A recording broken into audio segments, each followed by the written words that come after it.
যদি কোনো ব্যক্তি কুরবানি করতে চায় তাহলে সবচাইতে উত্তম পন্থা হলো যে ব্যক্তি কুরবানি করবে তাকেই জবাই করতে হবে। মনে করেন আমি নিয়ত করেছি একটা কুরবানি করব, তাহলে আমার জন্য উচিত হলো, উত্তম পন্থা হলো আমি এই পশুটাকে কি করব? জবাই করব। এটা হচ্ছে কি উত্তম পন্থা।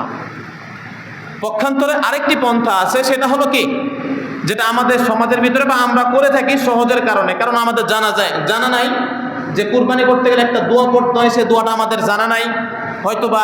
এই জন্য আমরা বলি কি, ইমাম সাহেব, মুয়াজ্জিন সাহেব বা যে পারে তাকে দিয়ে আমরা জবাইটা করে নিই, সেক্ষেত্রে এটাও যাবে।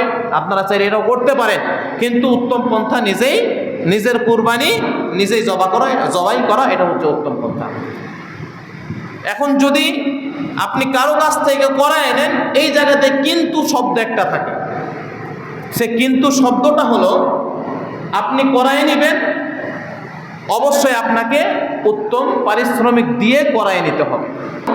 মনে করেন আমি 1.5 লক্ষ 2 লক্ষ টাকা দিয়ে পশু কিনে নিয়ে আসতে পারি, কিন্তু নিজে তো জবাই করতে পারি না, যাকে জবাই করিয়ে নিব তাকে দেখা যাচ্ছে 2 লক্ষতে 200 টাকা ধরিয়ে দিই, অনেকে আছে 100 টাকা ধরিয়ে দেয়, অনেক আছে। এটা কিন্তু মোটেও ঠিক নয়। আপনার যদি সামর্থ্য থাকে 2 লক্ষ টাকা দিয়ে পশু কিনা, তো আপনার এখানে 2000 টাকা দিতে বা 500 টাকা দিতে, 1000 টাকা দিতে আপনার দেওয়ার মতো সামর্থ্য নাই। যদি আপনি কিনতে পারেন এই পশুটা এত দাম দিয়ে, তাহলে অবশ্যই যে জবাই করবে তাকে আপনি দাম দিবেন, নাহলে আপনার পশুর মূল্যে থাকতেছে কই। এবং অনেক ব্যক্তি এমন আছে টাকাও দেয় না, এই জবাইয়ের কারণে, এই খাটনির কারণে গোস্ত দিয়ে দেয়। এটা তো আরো নাজায়েজ হয়ে যায়। পশু জবাই করবে কে? মনে করেন আমি কুরবানি দিব, জবাই কারো পরে করতে হবে। এই মাসআলার সমাধান হলো, যদি কোনো ব্যক্তি কুরবানি করতে চায় তাহলে সবচাইতে উত্তম পন্থা হলো যে ব্যক্তি কুরবানি করবে তাকেই জবাই করতে হবে। মনে করেন আমি নিয়ত করেছি একটা কুরবানি করব, তাহলে আমার জন্য উচিত হলো, উত্তম পন্থা হলো আমি এই পশুটাকে কি করব? জবাই করব। এটা হচ্ছে কি উত্তম পন্থা।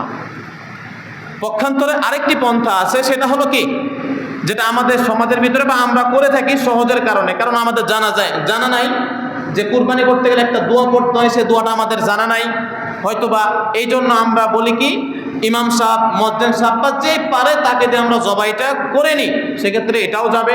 আপনারা চাইলে এটাও করতে পারেন, কিন্তু উত্তম পন্থা নিজের কুরবানি নিজেই জবাই করা, এটা হচ্ছে উত্তম পন্থা।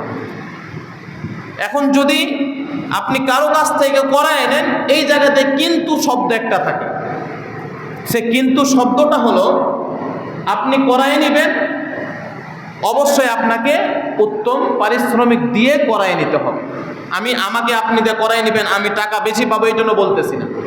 আপনি মাসালা ঘেটে দেখেন, তারপরে মাসালা দেখেন, মাসালার কিতাবগুলো দেখেন, প্রয়োজন হলে কোনো আলেম ওলামাদেরকে জিজ্ঞাসা করিয়েন যে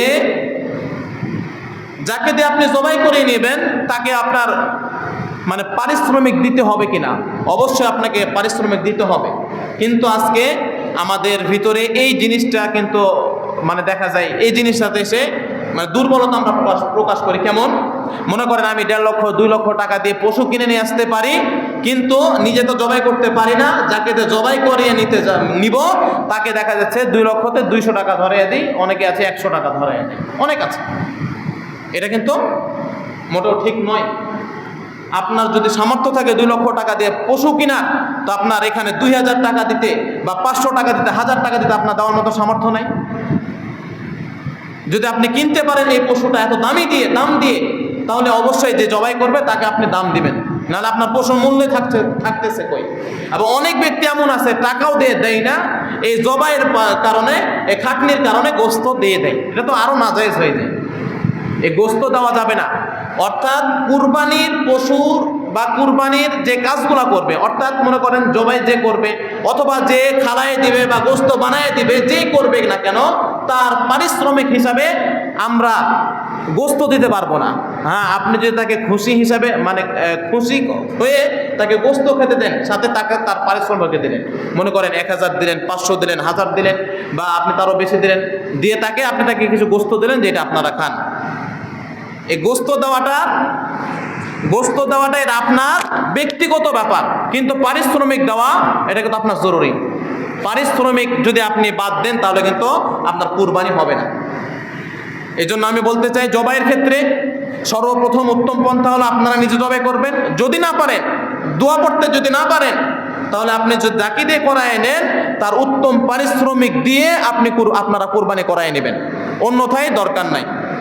আবার অনেক ব্যক্তি এমনও আছে যারা জবাই করে নাই, কিন্তু টাকাটা দিতে দিতে 1 সপ্তাহ 2 সপ্তাহ 3 সপ্তাহ পার করে ফেলে, দিচ্ছি এভাবে করতে করতে কিন্তু কি দেরি করে ফেলে। না, আপনার জবাই করেছেন সব সময় মানে বেশি উত্তম হলো আপনি জবাই এই হাতে করালেন, ওই হাতে টাকা দিয়ে দিলেন, পারিশ্রমিক দিয়ে দিলেন।